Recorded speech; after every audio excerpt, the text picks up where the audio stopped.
Kembali kita akan melanjutkan tentang beberapa penyimpangan dan kesesatan kelompok Wahabiyah. Di antara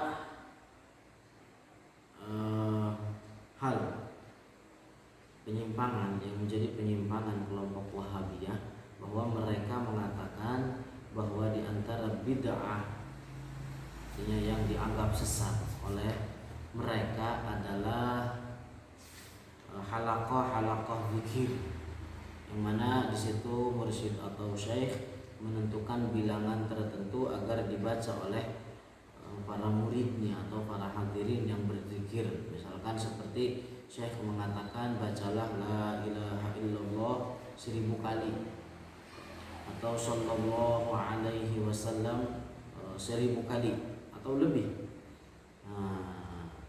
Dia orang kelompok Wahabi yang mengatakan bahwa hal ini adalah sesuatu yang tidak terdapat di syariat ini, kata mereka, yang termasuk orang-orang yang bodoh. Bahwa mereka lebih dari itu tidak segan-segan mengatakan bahwa ini adalah pintu kemusyrikan, wal'iyadzubillah. Jadi sangat jelas ini adalah merupakan bentuk penyimpangan yang tidak bisa diterima oleh akal sehat.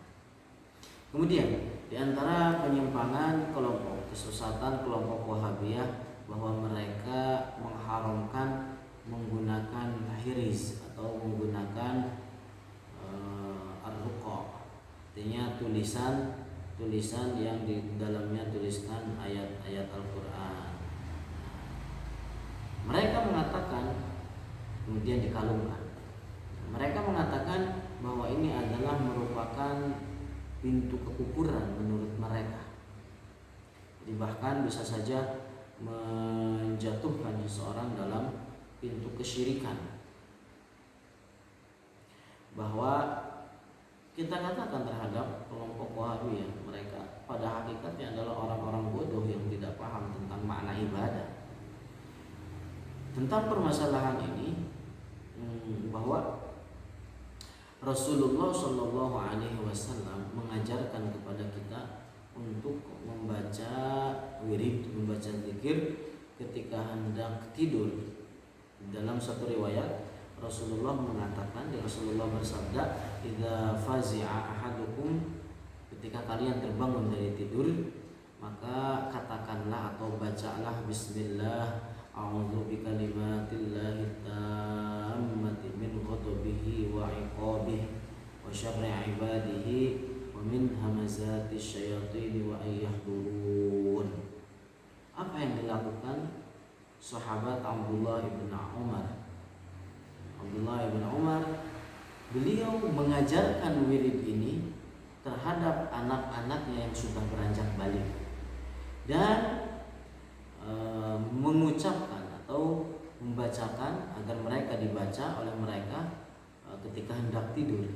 Jadi diajarkan terhadap anak-anaknya beliau yang sudah beranjak balik agar dibaca ketika hendak tidur. Dan beliau terhadap anak-anak yang belum beranjak balik menulisnya, lalu dikalungkan di leher anaknya yang belum balik.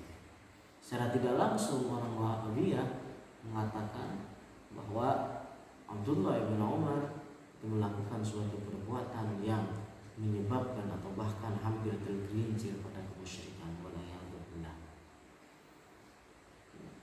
Hal ini apa dikatakan oleh Ibn Baz. Ibn Baz di dalam kitabnya Halaqat Fatawa Islamiyah. Di dalam kitabnya Fatawa Islamiyah. Mungkin Ibn Baz baca hadis tapi tidak sampai, atau salah paham, atau bisa jadi tidak selesai di dalam membaca hadis tadi. Kemudian di antara pengingkaran kelompok Wahabiyah adalah bahwa mereka mengingkari nama dari malaikat maut. Malaikat maut Azrail. Mereka mengingkari penamaan Azrail bagi malaikat maut. Padahal telah menukil ijma' al-Qadhi Iyad di dalam kitab Syifa bahwa malakul maut itu Azrail alaihi salam. Kemudian di antara kesesatan kelompok Wahabiyah bahwa mereka mendorong manusia untuk melakukan perbuatan zina.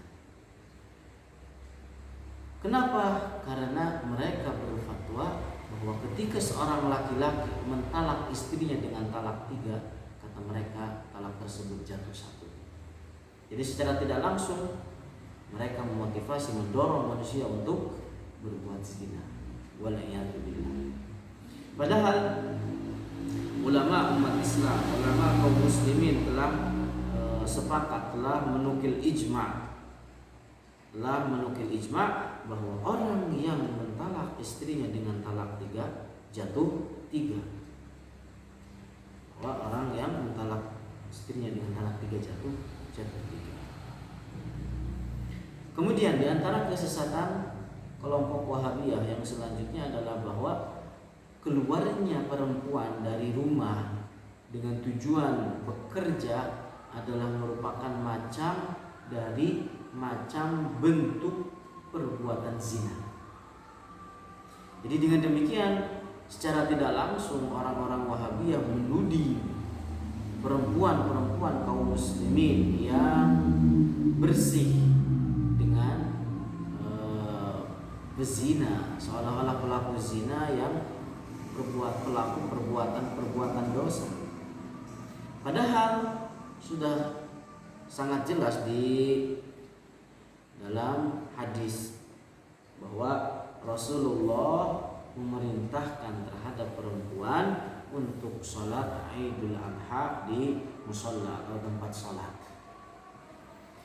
Kemudian di antara pengingkaran kelompok Wahabiyah adalah bahwa mereka mengharamkan membuka wajah dan kedua telapak tangan kepada selain suami dan mahramnya. Jadi menurut mereka adalah wajah dan telapak tangan itu haram diperlihatkan kepada selain suami dan mahramnya. Padahal sudah sangat jelas juga menukil ijma' al-Imam Mujtahid Muhammad ibn Jarir at-Tabari di dalam tafsirnya. Ijma' al-ummah bahwa aurat seorang perempuan ajnabiyah di hadapan laki-laki adalah seluruh badannya kecuali muka dan telapak tangan. Jadi sebenarnya ini yang menjadi ijma' kalangan umat Islam.